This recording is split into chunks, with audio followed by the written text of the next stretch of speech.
안녕하세요. 배터리가 충분합니다.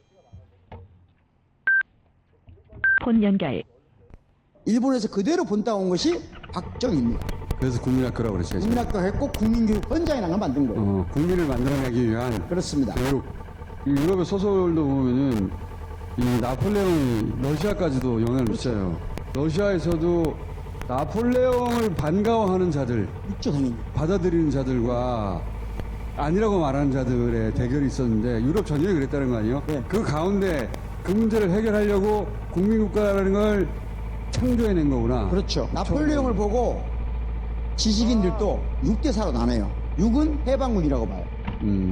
4가 점령군이라고 보는 거예요. 그럼 일반 시민들은 어떻겠는가? 시민들 중에 다수가 해방군으로 보는 거예요. 그래서 러시아 소설 안나 카레니나 그 얘기인가? 그 섞여 있는 얘기가 있잖아. 섞여 있는 얘기죠. 어설프게 배우는 부작용인데요.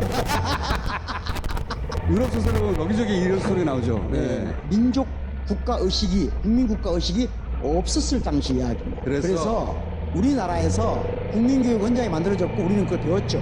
이거 나 어릴 때 외워서 우리는 민족 중의 역사가 사명타고 있다 했잖아.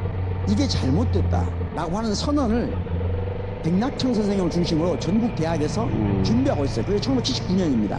우리는 국민을 만드는 게 아니다. 사람을 만드는 것이죠. 백낙청 교수님이 당시에 그걸 주도하고 있었어요. 근데 이런 서명을 하면 가장 빨리 하는 대학이 있어요. 옛날부터. 그게 전남대학입니다. 그래서 전남대학 교수들이 먼저 해서 올립니다. 그런데 그날 밤 국정원에서 당시 안기부죠. 압수수색 하려고 하니까 백낙천 선생님이 그걸 알고 전남대 교수들만 반대 성명 냈다고 발표를 해버려요. 그걸 우리가 교육 집조 사건이라고 합니다. 그것 때문에 그분이 다 해고됩니다. 그게 바로 5.18의 시작이에요. 뿌리로 가보면 박정희에 대한 반대, 그러면서 박정희가 무너지고 그러면서 민주화의 봄이 오고, 그러니까 박정희의 가장 결정기에 국민교육원장이 나왔고 국민교육에 대한 반발과 함께 박정희는 무너졌다. 나는 외웠는데 70년대 초등학교 다니는 사람들은 다 외웠어요. 이걸 못 외우면 집에 안 보내줬어요. 집에 안 보냈나? 다 외웠을 것 같아요. 다 외워서 집에 안 간 기억이 없는 거예요. 기억나실 텐데.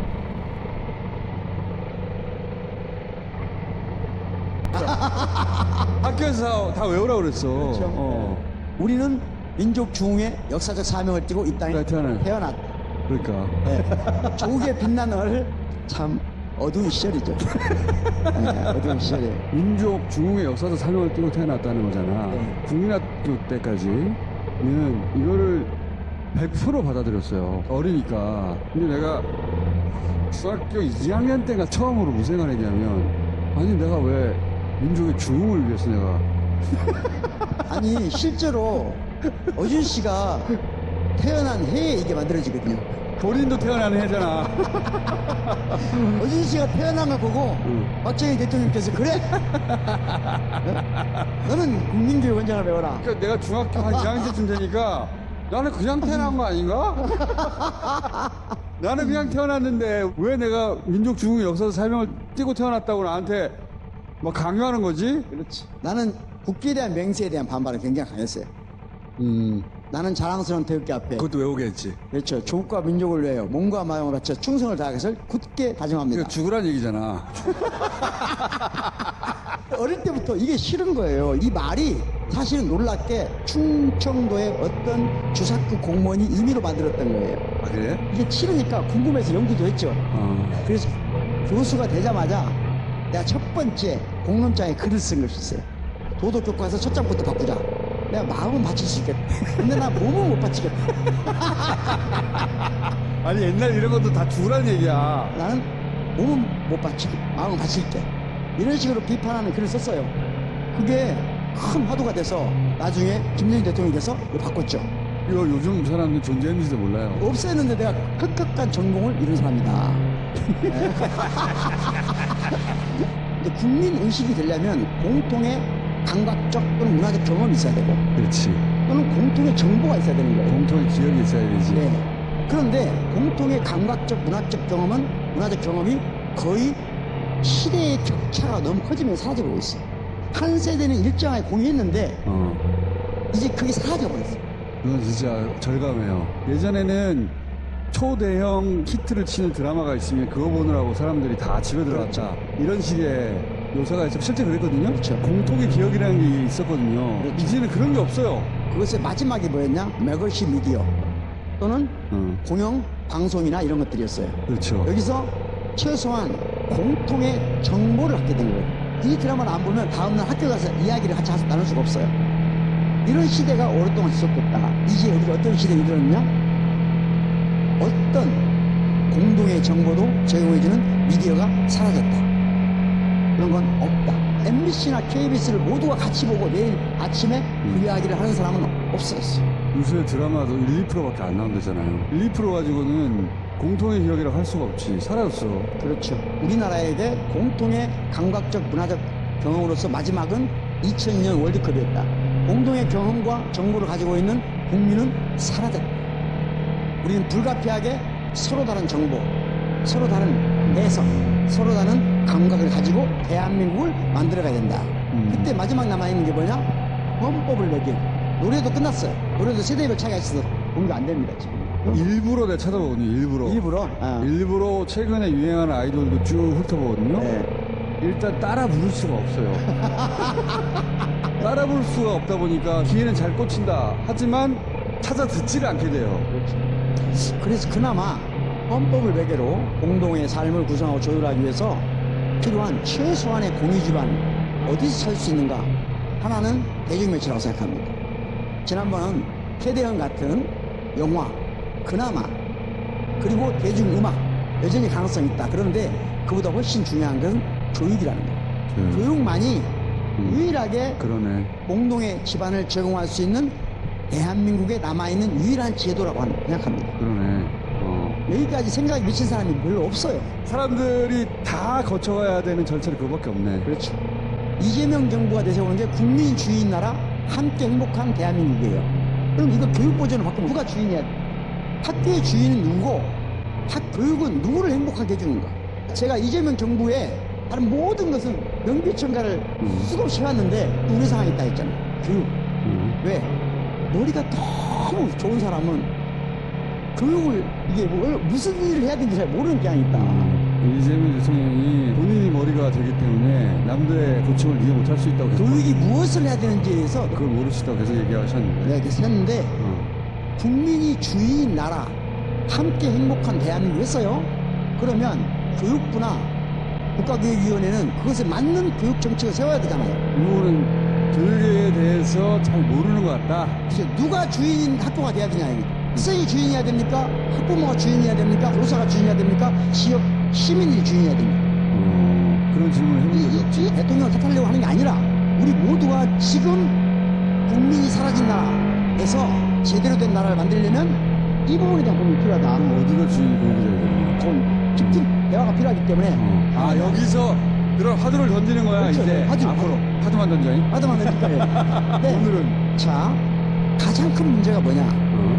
우리 초, 중, 등 대학 교육이 시장 논리에 의해서 내적으로 식민화돼 왔어요. 시장 논리의 식민지가 되었다. 그렇죠. 사법 논리든 이거는 최근 10년 사이에 아이를 키우는 학부모들은 알더라고. 이제는 다 변호사가 해결해. 학교에서 사소한 폭력이 일어나잖아요. 일단 교사도 학교도 다 빠지게 하고 누가 해요? 법조인들이 맞아요. 이 법과 정책이 학교에서 학생 간 폭력을 줄였는가? 교사를 향한 교육활동 지배가 줄어들었는가? 아니지. 한치도 줄지 않았어요. 폭력 문제는 해결하지 못하면서 교육 공동체는 완전히 파괴돼 버렸어요. 오늘날 10대, 20대 이런 문제 하는 모든 얘기의 출발은 여기서 시작되는 거예요. 맞아요. 선생님의 권위가 완전히 사라졌으니까 이제. 네. 이게 얼마나 심각한 문제네. 심각한 문제죠. 이 문제에 대한 대안도 나와 있잖아요. 서희초 사건 때 교사들이 대거 길거리로 나와서 문제 얘기를 했죠. 우리 윤석열 시절이라 이게 해결될 리가 없었는데 그렇죠. 그 문제가 지금 그 자리 여전히 남아있는 거잖아요. 그렇죠. 대통령이 지금 AI 인재를 양성하신다고 했어요. 인공지능이잖아요. 인간 지능이 인공지능을 관리하고 다스려야 되잖아요. 그러려면 우선적으로 인간 지능이 제대로 성숙할 수 있도록 교육과 좀 이루어져야 되겠죠. 여기서 가장 중요한 게 뭐냐? 관계 형성 교육이다. 관계를 잘 못 맺는 것 같아요. 그렇죠. 요즘 사람들이. 지금 OECD 국가, 즉 우리와 유사한 수준의 경제적 문화적 수준을 누리고 있는 모든 나라들의 가장 큰 교육의 관심은 어떻게 관계를 맺을 것이냐예요. 제가 이 물을 마셔요. 이 물과의 관계 속에는 뭐가 들어있죠? 이 물을 만드는 사람들의 관계가 있는 거예요. 이 물을 여기까지 날라준 사람들의 관계가 있는 거예요. 키우는 사람의 관계가 형성돼요. 그러니까 사물과의 관계는 곧 사람과의 관계를 다수 포함하고 있는 거겠죠. 그러니까 어릴 때부터 이 관계 형성 교육을 해야 되거든요. 그러니까 우리가 어렸을 때 물을 마시다 함부로 그러면은 함부로 버리지 마라. 다 이게 뭐예요? 물을 함부로 버리면 물을 만드는 사람들을 없인 여기는 거예요. 자, 이런 것들이 수백 년 동안 해왔는데 이 모든 것이 다 지금 사라졌어요. 아무런 교육도 받지 못하고 있으니까 이 시대에 살아가는 아이들이 어떻게 관계를 맺어야 될지에 대한 어떤 그림도 상도 이미지도 없어요. 이 얼마나 위험한 사회냐고요, 지금. 그래서 이재명 대통령이 다른 영역들은 잘하고 있는데 교육에 대해서는 이런 부분이 비어 있고 이건 이재명 대통령뿐만 아니라 우리 사회 전반에 비어 있는데 전반이 같이 고민해야 된다는. 그래서 같이 고민해야 되고 앞으로 그러면 이 얘기를 좀 계속해 나가겠다 내가. 예. 왜냐면 나는 다 생각해 봤으니까. 예. 제가 10시간, 30시간도 얘기해야 돼. 이게. 하지 마. 하지 마.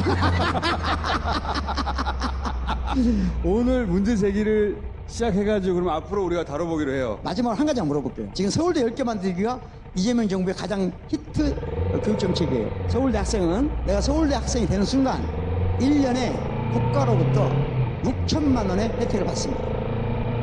보이지 않는 방식으로. 다른 지역의 거점 국립대학들은 학생은 2천만 원을 받습니다. 이 격차를 해소하는 게 서울대 10개 만들기의 출발점이에요. 서울대 이렇게 만들기 하려면 어떻게 해야 될까요? 그렇죠. 토비 컨티뉴. 그렇지. 교육 아젠다에 대해서 이제 무슨 이야기를 시작하겠다. 네. 앞으로 몇 주짜리 이야기를? 저는 3주, 3주? 너무 길어. 2주, 1주. 1주. 다음 주 해보고 네, 혹시 남은 이야기가 있으면 또 하는 것으로 해. 알겠습니다. 자, 이번 주 여기까지 하겠습니다. 감사합니다. 고맙습니다.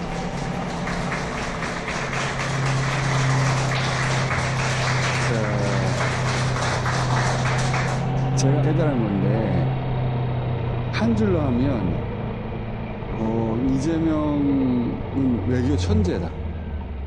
끝.